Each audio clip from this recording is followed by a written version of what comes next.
सुहेल अफरीदी ने करक जाना था कुछ अर्सा पहले। ये बात बताने वाली नहीं थी, लेकिन अब बतानी पड़ेगी क्योंकि DGISPR साहब ने कट्टा खुद खोल दिया है, तो अब वो खुद ही बांधे। सुहेल अफरीदी ने करक जाना था, तो उन्हें एजेंसियों ने, पाकिस्तान की इंटेलिजेंस एजेंसियों ने, फौज से वाबस्ता, उन्होंने बताया कि आप पर 100% हमला होने वाला है, आप करक का अपना दौरा मुलतवी कर दें। उन्होंने कहा जी मैं तो जाऊंगा। फिर उन्होंने कहा जी आप जलसागाह तब्दील कर दें। उन्होंने कहा जी वो भी नहीं होगी।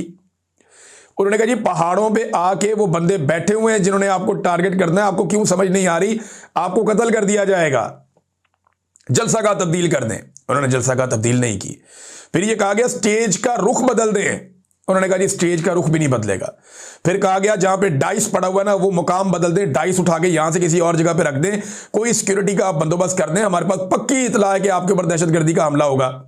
तो DGISPR साहब, ये जो सुहेल अफरीदी को इंफॉर्मेशन दे रहा था, ये कोई भारतीय फौजी तुकाराम था, या जो सुहेल अफरीदी को जो कह रहा था कि आपके ऊपर कातलाना हमला होने वाला है और दहशतगर्द आपके खिलाफ एक दहशतगर्दी करने वाले हैं, ये कौन कर रहा था?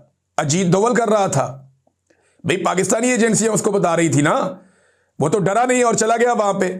तो देखें, ये बार बार ये तासुर देते हैं कि PTI दहशतगर्दों के साथ मिली हुई, ऐसा नहीं है। PTI ने कभी भी नहीं कहा कि दहशतगर्दों से मुज़ाकरात करो। PTI ने हमेशा ये कहा कि जरगा बुलाओ, बैठ कर फैसला करो। कबायलियों के साथ, जिनके इलाकों में ऑपरेशन हो रहा है, उनके साथ बैठकर फैसला करें ना। एक तो ये बात आप ज़हन में रखें, ये कोई नहीं कहता कि दहशतगर्दों के साथ मुज़ाकरात करो या बातचीत करो।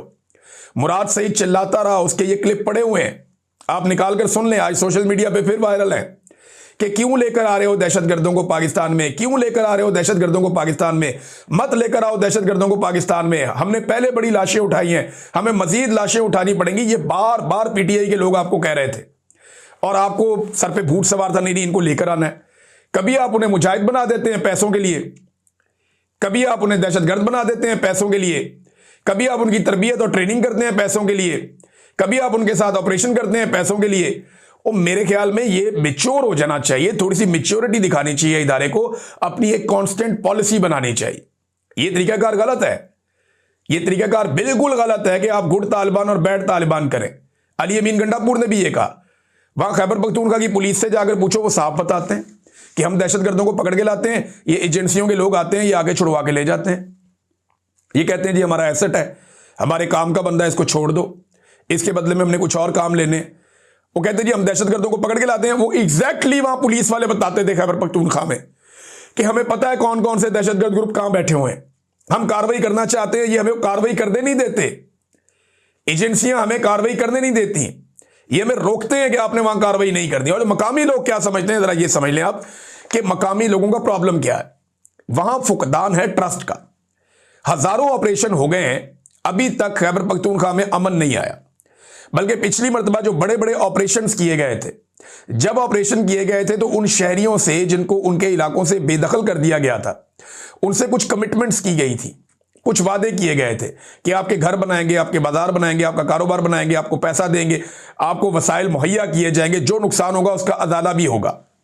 ये वादे उनसे किए गए थे, वादे पूरे ही नहीं किए गए। शो ऑफ के लिए छोटा मोटा कोई एरिया बना के तो सारे मीडिया में चला देते हैं ये हमने बना दिया। कोई वादा पूरा नहीं किया गया खैबर पख्तूनख्वा के कबायली इलाकों में वहां के लोगों के साथ। जब वादे आपने उनके साथ पूरे नहीं किए ऑपरेशनों के बाद, तो वो दोबारा अपने घरों को क्यों तबाही के लिए आपके पास छोड़ दें। अब आपको उनके साथ बैठकर बात करनी पड़ेगी। ये है फड्डा। एक तो दहशतगर्दों को लेकर आप आए,